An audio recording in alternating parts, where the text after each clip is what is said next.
જો જે રીતે છેલ્લા કેટલાક દિવસથી જે રીતે નારાજગીની એક વાત આવી રહી છે, જે રીતે વિવાદ ચાલી રહ્યો છે, ગુજરાતમાં કેટલાક નામાંકિત કલાકારો આવ્યા, એમને સાથે સન્માનિત કરવામાં આવ્યા, ભોજન લેવામાં આવ્યું, આ પ્રકારના ફોટા મેં પણ સોશિયલ મીડિયામાં જોયા.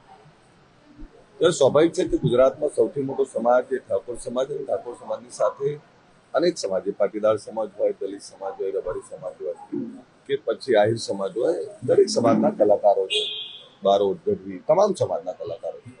પરંતુ વિક્રમ ઠાકોર એક ખૂબ ખ્યાતનામ કલાકાર છે, ગુજરાતની ફિલ્મ ઇન્ડસ્ટ્રીના ખૂબ મોટા કલાકાર છે, જેને માં સરસ્વતીના આશીર્વાદ છે. એવા કલાકાર જ્યારે ત્યાં નહોતા, એટલે સ્વાભાવિક છે કે એમનામાં પણ નારાજગી થાય. ત્યારે હું 100% એમની વાત સાથે સંમત છું.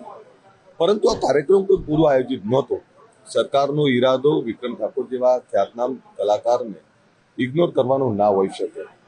મને પણ એમના આ સોશિયલ મીડિયાના માધ્યમથી ખબર પડી, અને જે કંઈ વાત એમને જે મુદ્દા ઉઠાયા છે, આ વાત એમના કહેવાથી આજે ખબર પડી છે. હકીકતમાં જો અમને પહેલા ખબર હોત તો 100% એમાં સુધારો કરી દો. પરંતુ હવે જે બનાવ બની ગયો છે, એ બનાવમાં અમે પણ અજાણ હતા, અમને પણ કંઈ ખબર નથી ને હું એ દિવસે બપોર પછી આવેલો. પરંતુ એટલું ચોક્કસ કહીશ કે સરકાર એમની સાથે સન્માનપૂર્વક વ્યવહાર કરવા માંગે છે. હું પણ કહું છું, અને મારી જવાબદારી છે કે વિક્રમભાઈ જ્યાં કહેશે ત્યાં સરકારમાં સન્માનપૂર્વક એમનું આમંત્રણ મળે. અને વિક્રમભાઈ, હું તો સરકારને પણ વિનંતી કરું છું કે સરકારે વિક્રમભાઈને આમંત્રણ આપવું જોઈએ.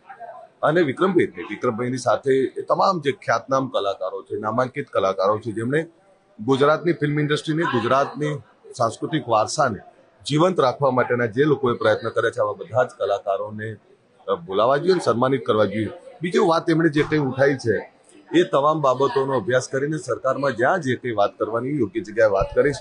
હું 100% કહું છું કે જે એમની લાગણી છે, જે સમાજની લાગણી છે, એમની સાથે ઊભું રહેવું મારી જવાબદારી છે. અને જે કોઈ બાબત હશે એમાં સકારાત્મકતાથી જે કોઈ નિર્ણય આવશે તો હું એમની સાથે છું. સાથે એ પણ વાત કરું છું કે સરકાર જે કંઈ બન્યું છે, અચાનક બન્યું છે, સરકારનો કોઈ બદ ઇરાદો નહોતો, અને એમનું સન્માન જળવાય એ મારી જવાબદારી છે. સરકાર પણ એમની સાથે છે, સરકારની પણ જવાબદારી છે કે સરકાર 100% સન્માનપૂર્વક વ્યવહાર કરશે. ને એમાં જ્યારે પણ વિક્રમભાઈ જે કંઈ વાત કરશે તો એમની વાતને વાચા આપવા માટે હું એમની સાથે છું. મેં વિક્રમભાઈને ફોન કર્યો તો વિક્રમભાઈ જોડે વાત થઈ હતી, પણ જ્યારે આ કલાકારો અહીં વિધાનસભામાં આવ્યા ત્યારે 8-10 કલાકારો હતા, અને એ સારા કલાકારો. ભીખુદાનભાઈ ગઢવી એ ગુજરાતનું ખૂબ મોટું નામ, કીર્તિદાનભાઈ, માયાભાઈ, આવા કલાકારો હતા. પણ એ કલાકારો, ખ્યાતનામ કલાકારોની સાથે વિક્રમ ઠાકોર કે એવા કલાકાર હોત તો મને પણ ગમત.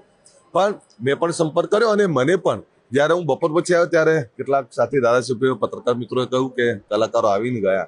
એટલે મેં કીધું કયા કલાકારો આવ્યા? તો પણ આપને કહું કે તમે જાણો છો, જેમ અમારા રાજનેતાઓમાં ગ્રુપ હોય એમ કલાકારોમાં પણ ગ્રુપ હોય છે. એટલે દરેક કલાકારોનું પોતપોતાનું ગ્રુપ એ મેનેજ કરતું હોય છે. અને આપ જુઓ છો કે હમણાં કેટલાય કલાકારોના વિવાદો પણ આવે છે, અંદર ઝઘડતા હોય છે. એટલે કલાકારોના ગ્રુપો એકબીજાનું લોબિંગ કરતા હોય ને એ પ્રકારે આ કાર્યક્રમ ગોઠવાડો મને એવું લાગે છે.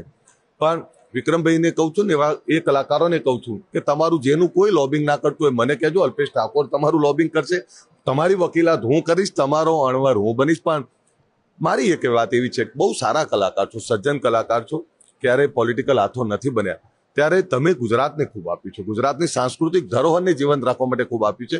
જ્યાં કંઈ ખૂટતું હોય મને કહેજો, હું તમારું લોબિંગ કરવા તૈયાર છું.